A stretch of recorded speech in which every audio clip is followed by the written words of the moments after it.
Hello and welcome to Doing Business in Rwanda. My name is Michael Mjisha. Now for the next 15 minutes, we'll look at how much Rwanda has grown, our hotel space, with the introduction of big brands like Marriott, Serena Hotel, Radisson Blu, Park Inn, Golden Tulip, to mention but a few.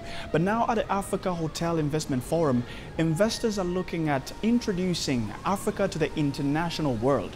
There is much potential and we've seen growth in the MICE with incentives, symposiums, conferences in the country that has contributed to the growth of the business tourism. Much in that is going to be talked about in this episode of Doing Business in Rwanda, where we talk to different players in the sector. This is Doing Business in Rwanda.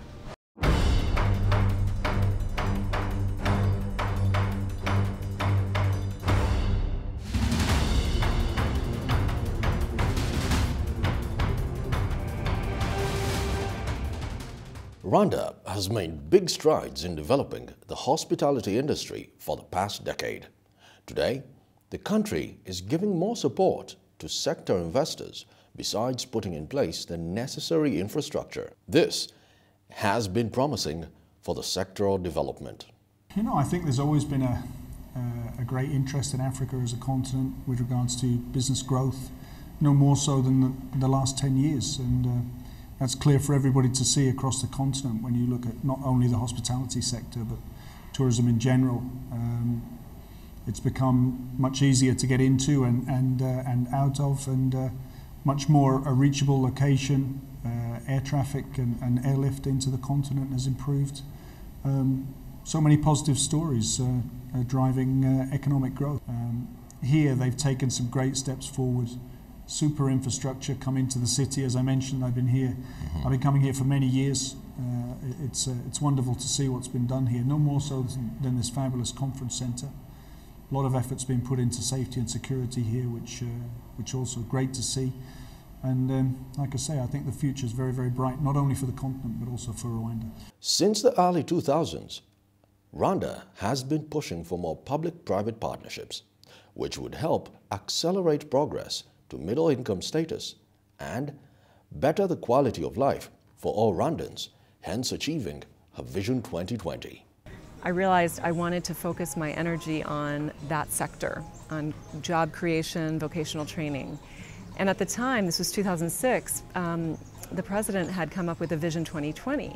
And a lot of his goals around that time were to focus on certain sectors and building them up. One of them was hospitality. Now, I may have been very naive, but I come from San Francisco, which is a real food city, and I grew up with great service, great food, and I thought, I know something about this, and I'd like to bring it to Rwanda. So the dream of heaven was really born out of a desire to help build the country and help follow this Vision 2020 in the hospitality sector, starting out with the young children that I was meeting, sitting around the orphanage with no opportunities, and that's how the dream was born. Rwanda has embarked on skills development to promote competitiveness in her MICE, to exhibit extraordinary degrees of competence and professionalism while dealing with customers, since its market segment is the main drive of growth in the tourism industry, contributing significantly to national development and other sectors. In terms of luxury, as we said, it's about skills.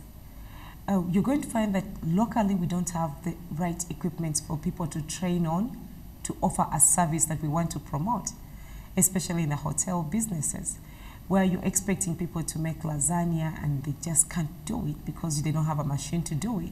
So there is a lot that needs to be invested in institutions to train hospitality. I think what Rwanda has done is to give self-esteem to their own. Rwanda is promoting more local business people to run the businesses in Rwanda, and also there's a lot of discipline. And this has not been the case in Uganda in the past years, where we're having anyone can open up a business in Uganda. But what Rwanda has done is it has promoted its own people to open up businesses, and this has helped improve on the self-esteem of the Rwandese, and that is what has created about the improvement in services. For example, where I'm staying right now, the Radisson Blu, every employee is Rwandese, and that is something very important, and that's something Uganda should pick from Rwanda. I believe the government's done a great job of investing in hospitality training. There's WDA, there's RTUC, there's a lot of schools now that have been built to train Rwandans in customer service skills and culinary skills. And I think that that's really contributed a lot to having a growing group, a growing population of Rwandese who have the basic skill set. And then there are also companies like Radisson, Marriott, and Heaven who really take the time to invest in practical training. Along with the book work and the theoretical work, you need the practical training in order to really succeed in this industry. And we're seeing a lot of superstars coming out of the joint effort. So I think it's a joint effort between the public sector initiatives in training and also the private sector stepping up and investing in our people. Africa is home to 4 of the 10 fastest growing economies worldwide, and this has lured more investment in the region. Hotel investors believe that ongoing investment in infrastructure as well as expansion of tourism attractions has added to international hotels' confidence in the local market. I think there is a lot to be said about diversified economies within particularly the East African sector that are not heavily reliant on commodities and have been able to weather some of the downturn.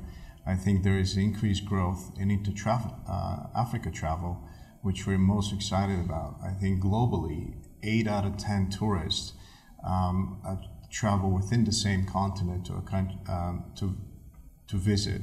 In Africa, that number is 4 out of 10. Mm-hmm. So we see a great potential for inter-Africa travel on the back of the expansion of some of the infrastructure projects we've seen, also increase airlift to many of the destinations, both national carriers as well as international carriers, but also low-cost carriers that are facilitating the growth for business as well as leisure. So we're most excited about that. Therefore, announced recently that we're doubling our portfolio on the African continent by 2020. Carlson Residor are noted as one of the world's most ethical companies to work for and to do business with. We're careful who we work for or with, and careful of the locations that we go into. And I think Africa as a continent has grown and stabilized, especially over the last 10 years, if you look past that to where we sit today. And no more so than Rwanda. And you mentioned we won big yesterday, and we did, and that's great. But also for me, I was very proud to see Rwanda win the big location award for Africa, which was great to see. Investors are also taking up the task to train and equip the workforce. This would entail growing future hotel managers and ultimately owners. We really focus a lot on culinary training and hygiene. We focus a lot on customer service skills and even now on management skills. This is an area that has been a weaker area in hospitality. We have people that we're training in human resources, in marketing, in stock controls, and these are the things that happen behind the scenes in our business that actually make our business run. And I think that, you can only learn a certain amount in school, but you really can learn a lot more on the job. And this is where I think owning a business in hospitality, you can have a direct impact. A lot of the people who work at Heaven dream one day of owning their own restaurant or hotel. They tell me this.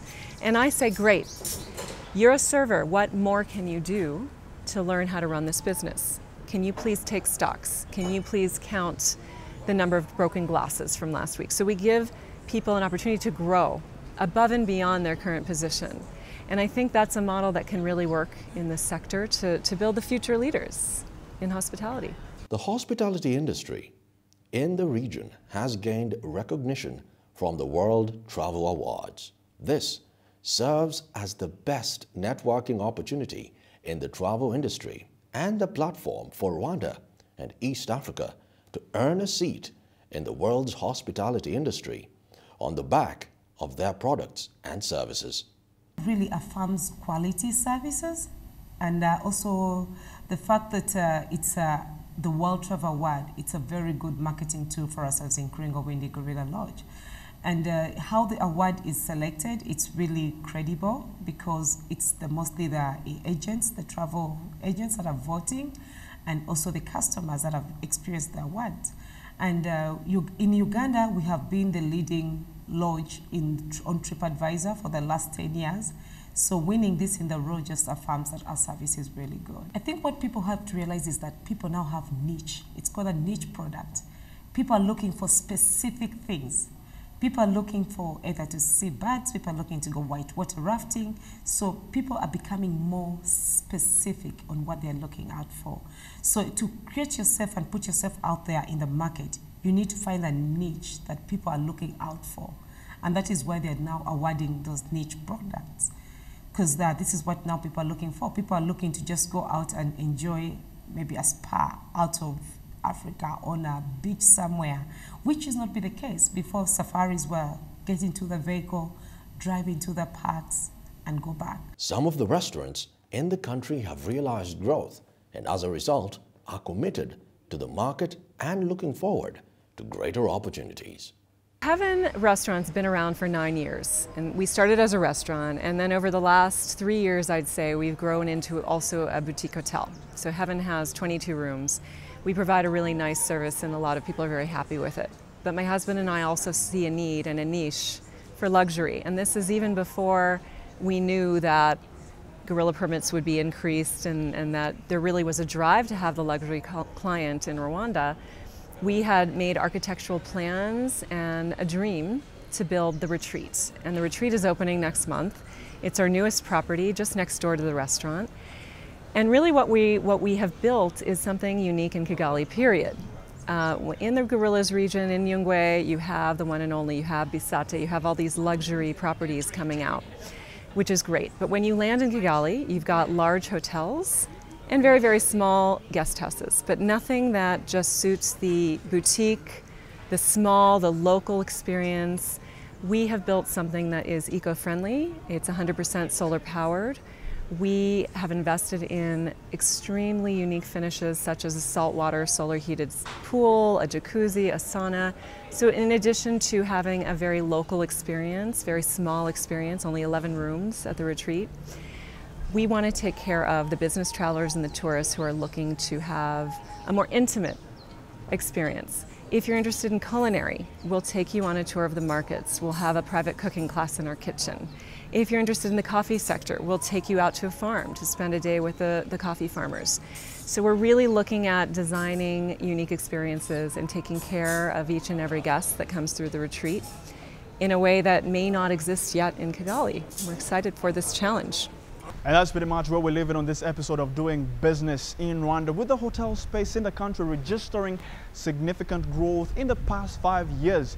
The world travel and tourism industry as well registering 8.1% contribution to the GDP in Africa and expected to grow to over 4.1% until 2025.